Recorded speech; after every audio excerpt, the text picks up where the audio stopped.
Okay, so today we'll be talking about my perspective on whaling and the tradition of the Inuit people.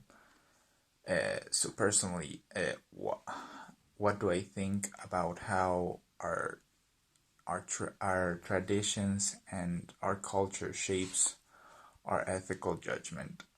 I'd say a lot because it's basically what we're taught to as traditions and a culture is formed by society, and society is basically everybody's fault and nobody's fault at the same time. So hence tradition is the same way.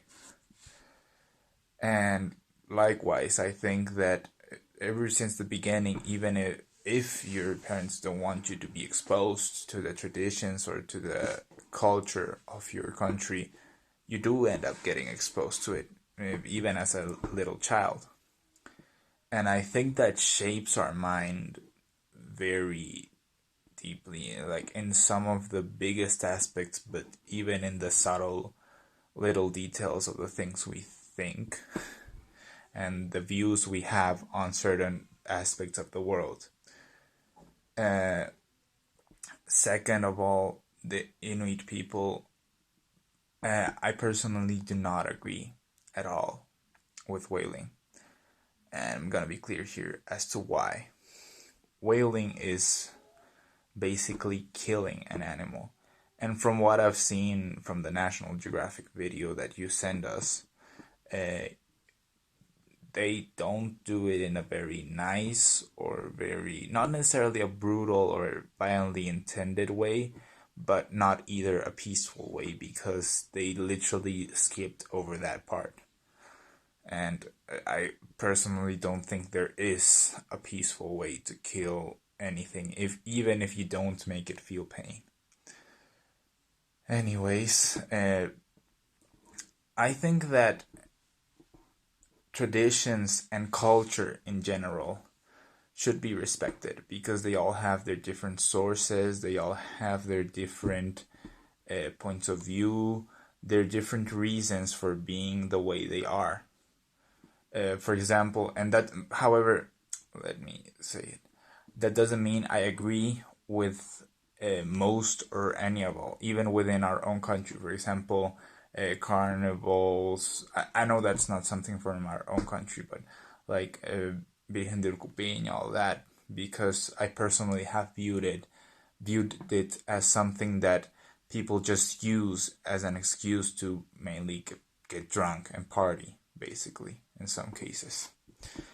However, in the case of whaling, as I was saying, I think we should respect traditions and cultures, but I think there's a line, even with traditions and cultures that we may not understand, because there are all over the world. For example, if you bring an American person, a person from the U.S. here, they're probably gonna be a little confused, perhaps, or a little amazed, depends on the person, with the traditions we have here. But anyway, it's gonna strike them in some way. And I think that happens all over the world when you see or when you experience a foreign tradition or a foreign culture. And I do believe it's something natural. However, as I was saying, I believe there is a line. And I think that under no circumstance people should allow or respect the harming and killing of any living beings. Well, in the lower, least of all, of beings that are uh, in danger of extinction and that are so huge, like whales. And I disagree with all practices that have to do with harming and, well, killing in this case, like living beings. For example, there was, and I hopefully think there is not anymore, in some parts of India and in some Indian tribes, the the tradition that if a husband died, they had to set the wife on fire. And I think that's something reprehensible, and I personally don't care uh, how many years that was founded on, who founded that, why did they think that was righteous, a correct thing to do, or why they should make it part of their tradition. I think it's abominable, and I think that personally it goes way beyond culture. And as I said, culture also shapes society and hence rules. But in most parts of all the world, killing, especially people obviously, is seen as something wrong, as something punishable by law. Something that I've also seen, and have still seen recent, I wouldn't call it memoirs, but testimonies from people, is that the extirpation of women's clitoris in some places of Africa. And I personally think that it is not something that should be done or even considered, and should be reprehended at all costs and should not be allowed, because you are harming that person. And up to this point, I haven't honestly searched this thoroughly, but up to this point, what I've seen from that is that it's something not voluntarily done, and it's something that the people force you to do, like peer pressure by a whole society.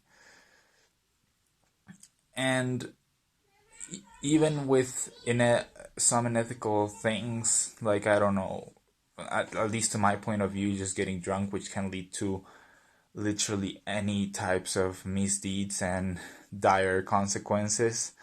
To well, my point being that I believe there are some less non-ethical things that could, to a certain point, be, I don't know if tolerated is the word. Accepted is definitely not the word, but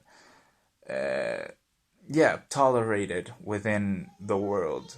But I think that the line should always be drawn within the with the killing and harming of people.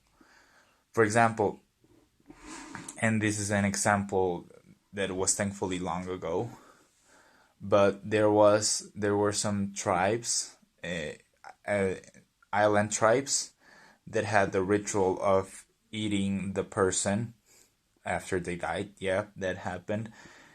And well, it's not harming for the person itself because they're already dead. And even though it might seem weird and slightly unethical to some of us, I do believe that can't be tolerated, as previously mentioned. However, the problem there was not that they were harming the other person or themselves or even killing them. The people that they ate were died by natural causes. But the problem there was that they the this tradition was causing the spread of a spongiform disease, meaning that your brain starts to look under scanners like a sponge. And as you might have guessed, that can have some really serious consequences to your brain function and how you function generally. What I'm going to with this is that I do believe that many of the traditions are totally irrational and totally, uh, well, unfounded, and maybe even be insane for some people,